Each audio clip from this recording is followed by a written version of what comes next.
Hi, my name's Stan Thompson. I just kind of wanted to make this video to explain what I've been doing in my fight against stage 4 colon cancer. So if you're not familiar with the different stages of cancer, stage 4 means that it was not only big, it had also spread, and it spread to a couple locations. So mine had spread outside my colon, taking over, metastasizing to lymph nodes and some mass around my colon.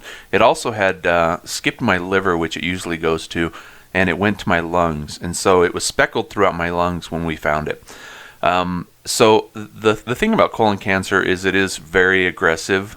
Some cancers aren't as aggressive, or depending on the stage, usually you can go through some rounds of chemo, and then they basically put you on a watch where they're just watching you for, every 6 months or something like that. Depends on the cancer.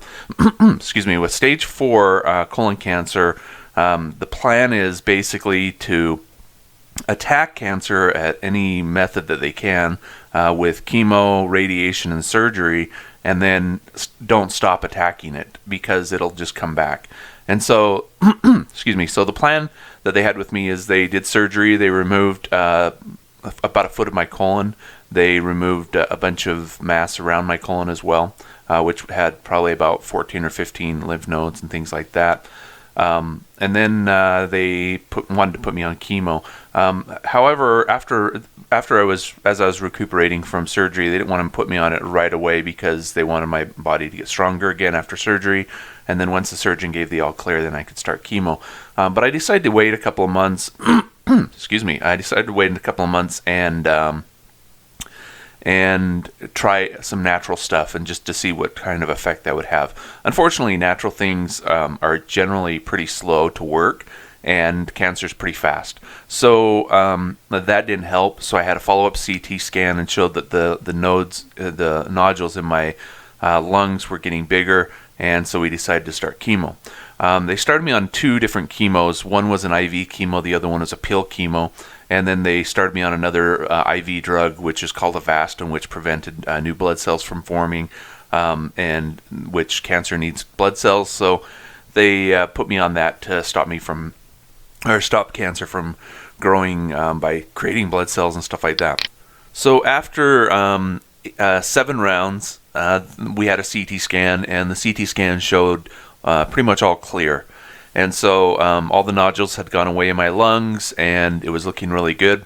My doctor had told me that once everything was gone, then we could stop chemo. I didn't understand that we would just stop the IV chemo, but he told me he wanted me still on the pill form, and he wanted me still on Avastin. So I'd still go in every 3 weeks, get an IV of Avastin, and I would just keep taking my chemo pills.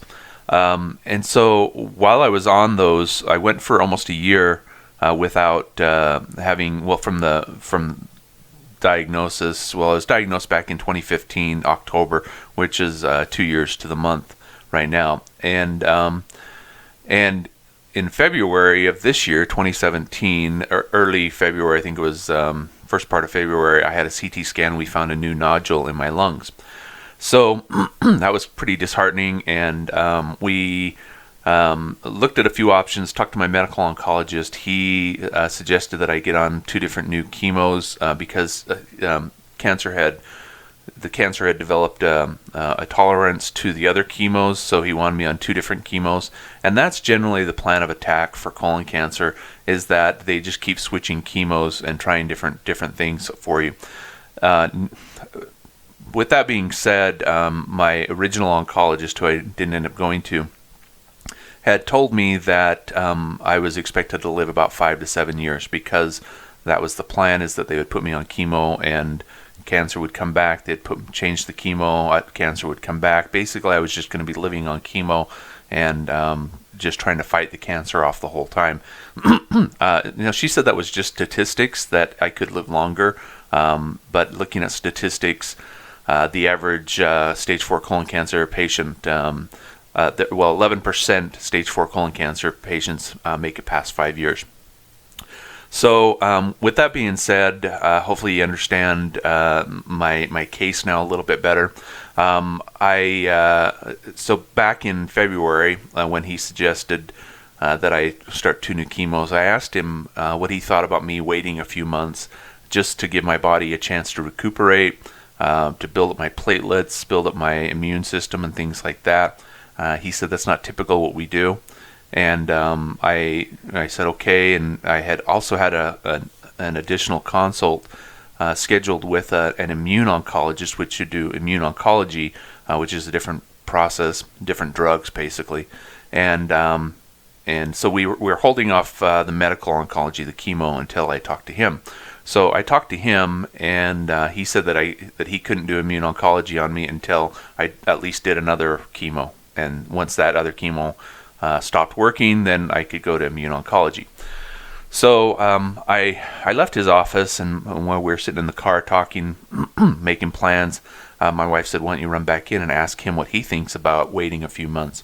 So I went back in, asked him, and I explained to him the same thing, that maybe I should take a couple of months and just recuperate and let the cancer grow just a little bit more, and then attack it later when it's a little bit bigger.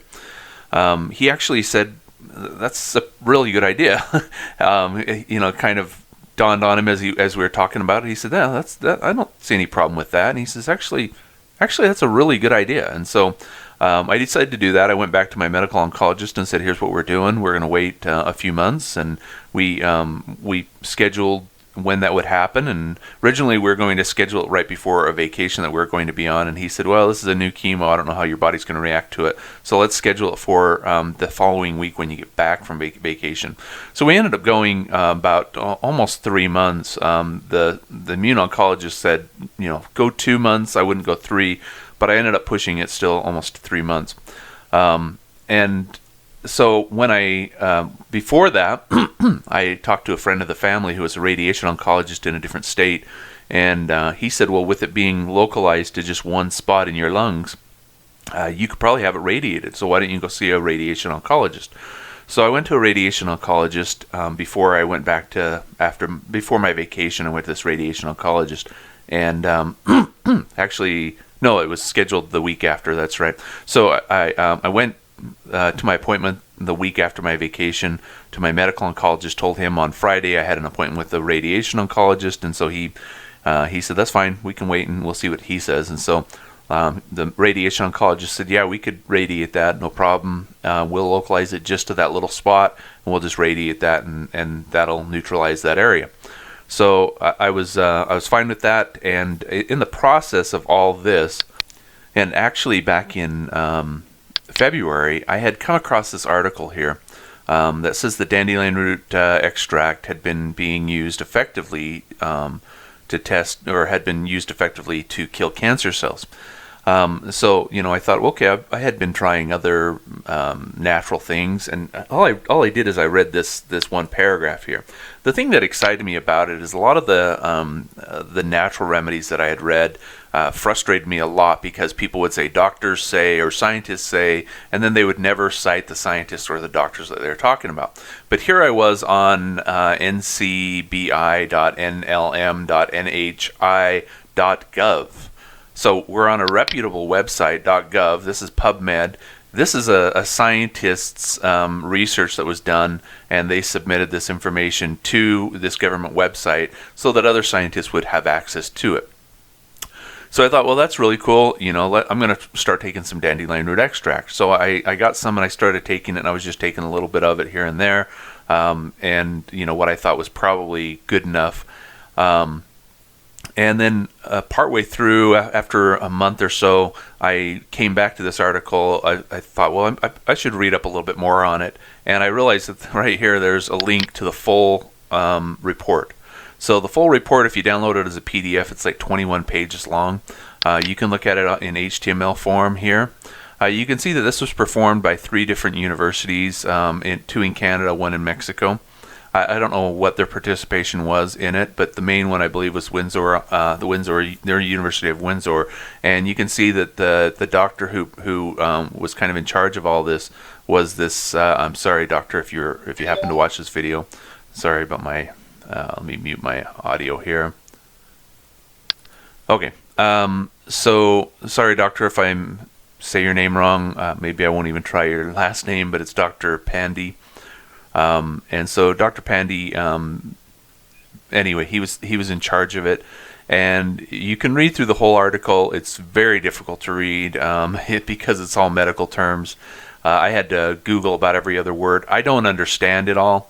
And looking at dandelion root, I want to say this first, that I'm not advising anybody to do what I did. I'm just explaining what I did.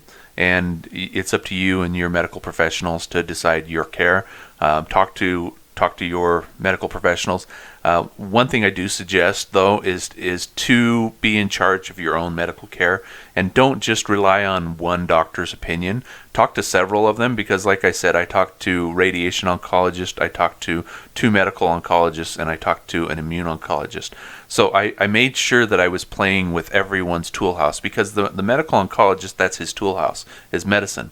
Radiation oncologist, that's his toolhouse, radiation. And so they all have their own tools, and you want to make sure that you're choosing the right one for you. So had I just done what my medical oncologist suggested, I'd be on chemo right now.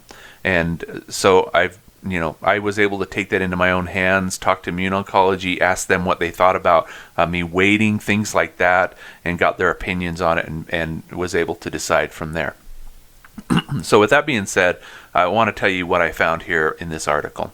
So the cool thing is that I watched a video on TED Talk from Dr. Pandy, where he said that he had been approached by an oncologist. I think it was a friend of his that had said that some of her patients had been taking dandelion root extract, and they were having some good results from it. And so he said, okay, well, that's interesting. Maybe we'll do a little study on it.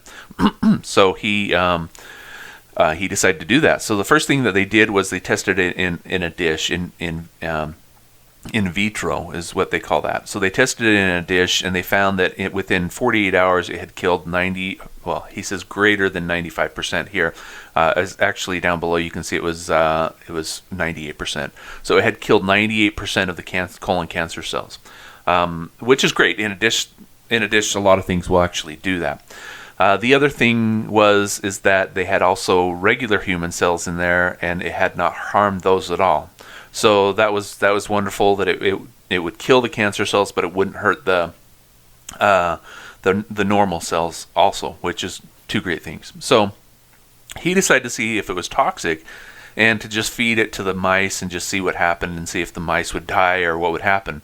So he did that. Or they did that.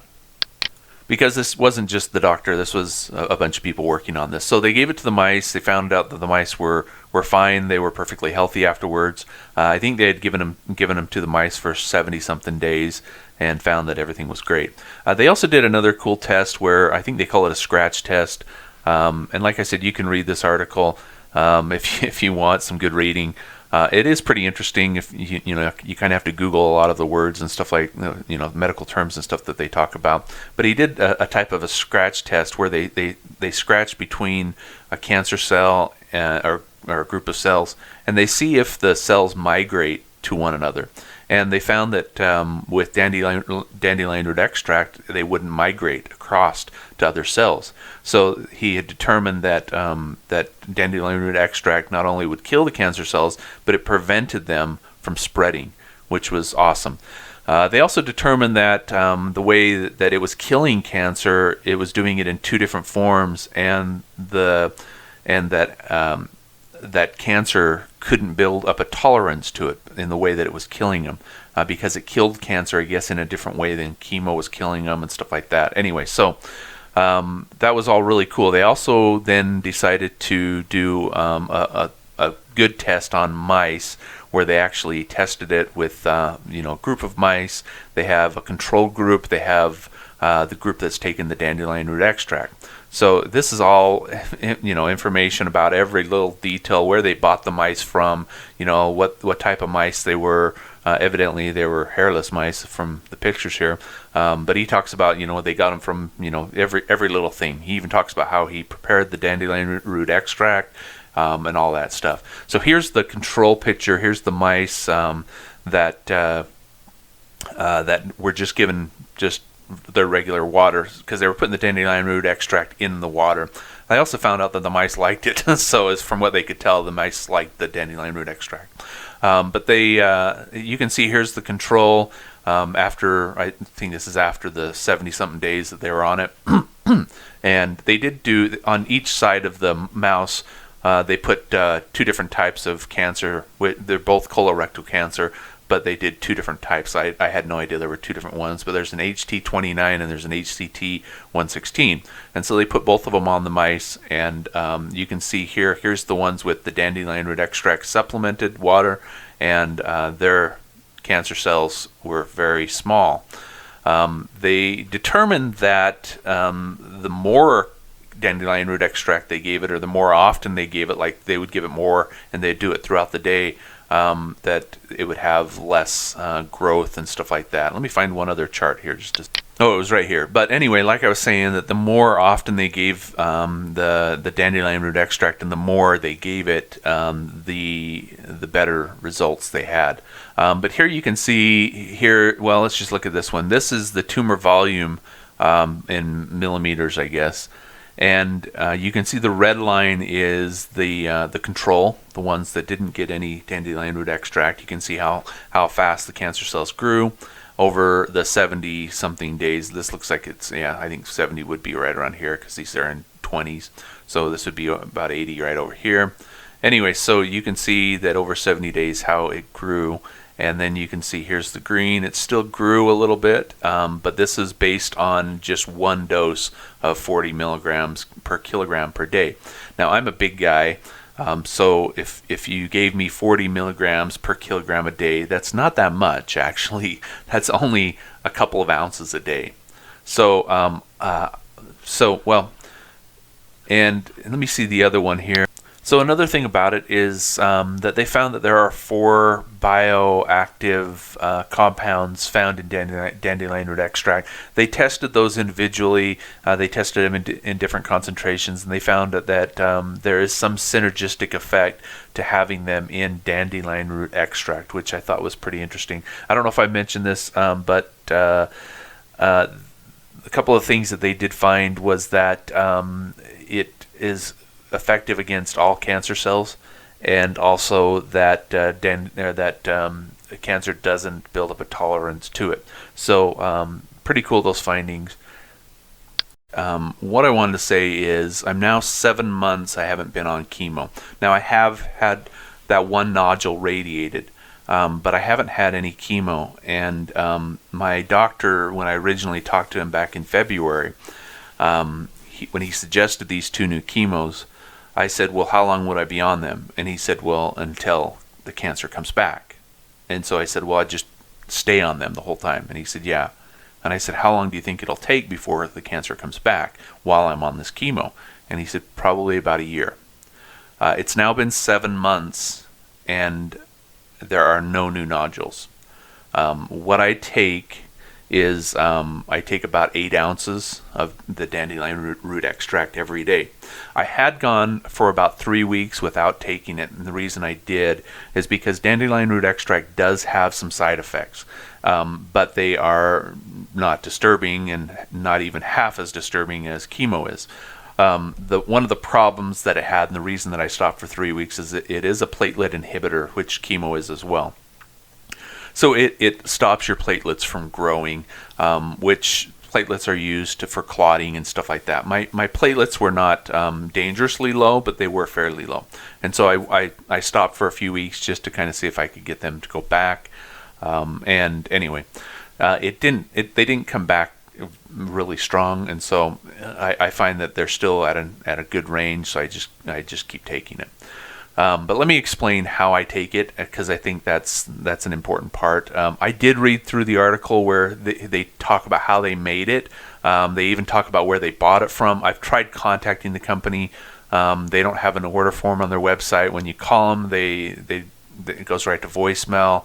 I think it's a small shop up in Canada, and so I ended up finding a shop here locally that sells it. And I'm in Utah, and I just went to a natural health food supplier and found that they had it in bulk form. I've also ordered it from Amazon. I ordered it from Frontier, And this is what it looks like. It's about the size, the granules, or it's chopped up, it's dried and chopped up. It's dandelion root only. It's not the flower, although from what I understand, the whole plant is edible. But it's just the root, and it's chopped up, and the chunks are about the size of oatmeal. So this picture's a little bit big, but this is what it looks like when I get it, and I get it in approximately 1 cup bags. So when I go to my local store, I get about 7 bags, because I do about 7 cups at a time. And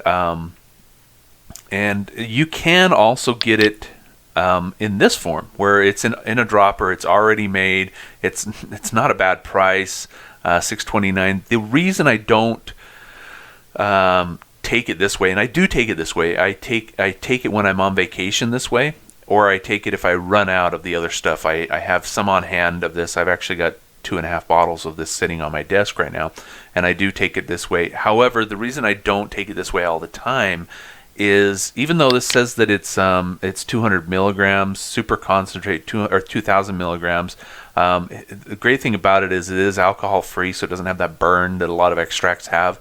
It's in a glycerin water base, so it has kind of a sweet flavor to it. But that kind of concerns me that they must have reduced it down enough that it's just a syrup or something, and then they thinned it out with some glycerin is how I'm guessing they made it. Which, knowing that they've thinned it out a little bit with glycerin, makes me wonder if it's strong enough. And so I wonder how much I would need to take each day to be taking the same amount that I'm taking right now with the other stuff. So the other stuff is not as strong as this, but I do take a lot more of it. So hopefully that makes sense.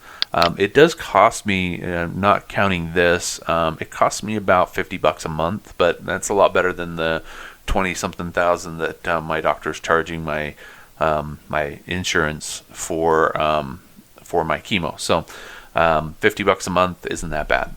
So one thing I did is I bought a bunch of these amber bottles, and these are 8 ounces. And the reason I bought those is so that I could have one dose and know exactly each day how much I needed to take and how much I have taken throughout the day. Because what I do is I just set it on my desk, I just keep it with me, and I just take a sip of it every few hours. So I take a good swig of it. So I drink it in probably about 5 or 6 doses, and I take it throughout the day. So this is how I do it. Talk to your doctor about it.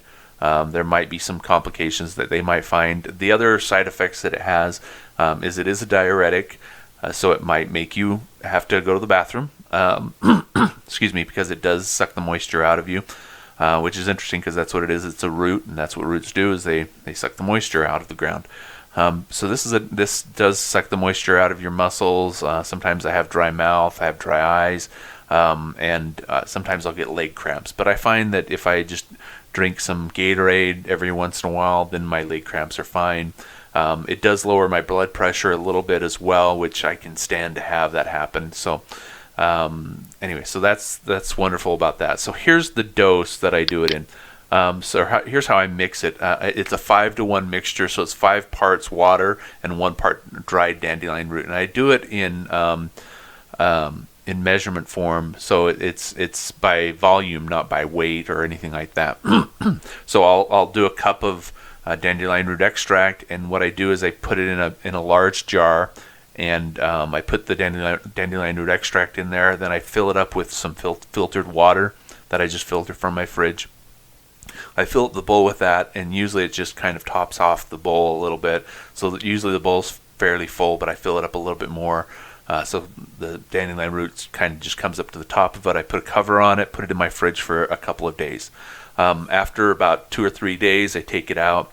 I add a little bit more water to it as I'm putting it in my blender. I have a nice blender. It's a Vitamix, not promoting anything here in the video, but it's a nice Vitamix blender, and I blend it up, and I basically chop it up into finer pieces. Now I want to say that I am doing it slightly different than the way they did it in the lab. In the lab, they freeze dried it. I have no way of freeze drying this. So they freeze dried it and pulverized it, and that's how they gave it to the mice. They freeze dried it, pulverized it, boiled it down, and all this, and I have no way of doing that. So I'm kind of doing my best, and so that was another reason that I'm doing it this way rather than the bottle form, is I'm kind of trying to follow how they did it. Which is really interesting is that most people, people who are into natural healing and stuff like that, they tell you, you know, as little treatment to the product that you can is best. And I find it interesting that the lab had freeze dried it, pulverized it, boiled it for a long time, and it still was being effective. So that was hopeful to me that they had done all that to it, and that I could do this to it as well, and it would still be effective. So after I get it out of the blender, I pour it into a big pot, and I add the rest of the water to it, and then I boil it, and I boil it for about an hour, and I boil it down, and then I just take a regular strainer. It doesn't have to be cheesecloth or anything like that. It's just a regular strainer, and even though I've blended it up really good, and it becomes a sludge almost type stuff in there. It's kind of creamy almost looking. I don't blend it for very long, but I do just kind of make sure it's chopped up. But I sift it through a regular strainer, one of the wire mesh type strainers, you know, that you would filter your strain your noodles through or whatever. And I strain it, and then I put the leftover, whatever you want to call it, the dandelion root. I put that back in a bowl as I'm doing this, because I'm taking it from the pan, and so then I put it back into the bowl that it was originally in when I put it in the fridge. So once I'm done with straining it all, I put all of it back in the pot, and I add some more water. So I'm sorry, I forgot to mention that I don't add all the water back in. I add about 2/3 of it originally. So as I'm putting it from the blender into the pot, I put about 2/3 of the water in all that I put in. So really in all I do 5-to-1, but at the first batch I'm only doing, you know, 2/3 of that water.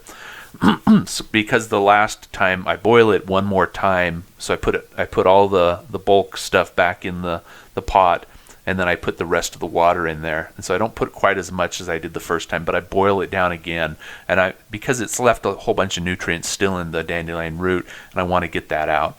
And so then I mix that, I strain that out, and I mix that all together with the original batch of extract that I had gotten. And so I make sure it's all together. I then strain it one more time, because sometimes stuff gets over the sides and stuff like that, and I'm able to catch it with the second time. It doesn't catch a whole lot, but it does catch some of it. So it's kind of nice not to be drinking this and all of a sudden have a chunk come in your mouth. It's not that good tasting, but you do kind of build up a tolerance to it after a little while. It doesn't bug you that bad. And to me, it tastes like healing. So as I taste it, I'm like, hey, you know, it's worth it. It tastes better than chemo tastes, because after you take chemo, it leaves a taste in your mouth. And I thought, well, this is much better than how chemo tastes, and this doesn't leave the taste in my mouth for that long. So anyway, that's how I do it. I bottle it up in those little bottles, like I showed you. I put those in my fridge, and I have about 14 of those little bottles. So this batch that I just described to you, which is 7 cups of the bulk dandelion root, and another 35 cups of water. When I boil them down, it ends up making 14 of these. Actually, it ends up making about 16 or 17 of these, because I have a bigger bottle that I put the rest in. It's a 32-ounce amber bottle that I put the rest of it into, and so I have to do this every couple of weeks. But it's working. So Wednesday, like I said, I had a CT scan. It came back that the one nodule that was being radiated is pretty much dead, but it has some inflammation or something. The doctor said, I can't be 100% positive that there's not some cancer in the middle of it. He said, but he said it looks like it's just kind of inflamed or something's going on there, but he says we don't see any cancer in it. But he says I can't be sure that there's not some cancer in there, and he says we could do a PET scan, But he said, I think we just need to just wait a little bit longer and just see how it looks. So, it's great when you get back these results, hearing that there is no new nodules in your CT scan. So 7 months, and I have no new nodules. It could. Now, I'm not going to say that Dandelion Root is 100% perfect, because I haven't gone 7 years on Dandelion Root. I've only gone 7 months, but considering that they wanted to have me on chemo back in February, and they said within a year it would come back while I was on chemo, this is good to know. Also, there could be another factor that because they killed that one nodule, it's not able to spread. However, the seeds to the cancer were already speckled throughout my lungs. They do say that there's little microscopic bits of cancer that would be in me. I'm hoping that this dandelion root is attacking all those little, those little bits of cancer that are anywhere in me, and preventing them and killing them. I'm just going to keep taking dandelion root extract, and even if I have to go back on chemo again, I'll continue to take dandelion root extract, because the scientific evidence is there that it's working, and my personal test shows that it worked. So that's just my story. You're welcome to do what you think is best, but this is what has up till now worked for me. My life is now month to month.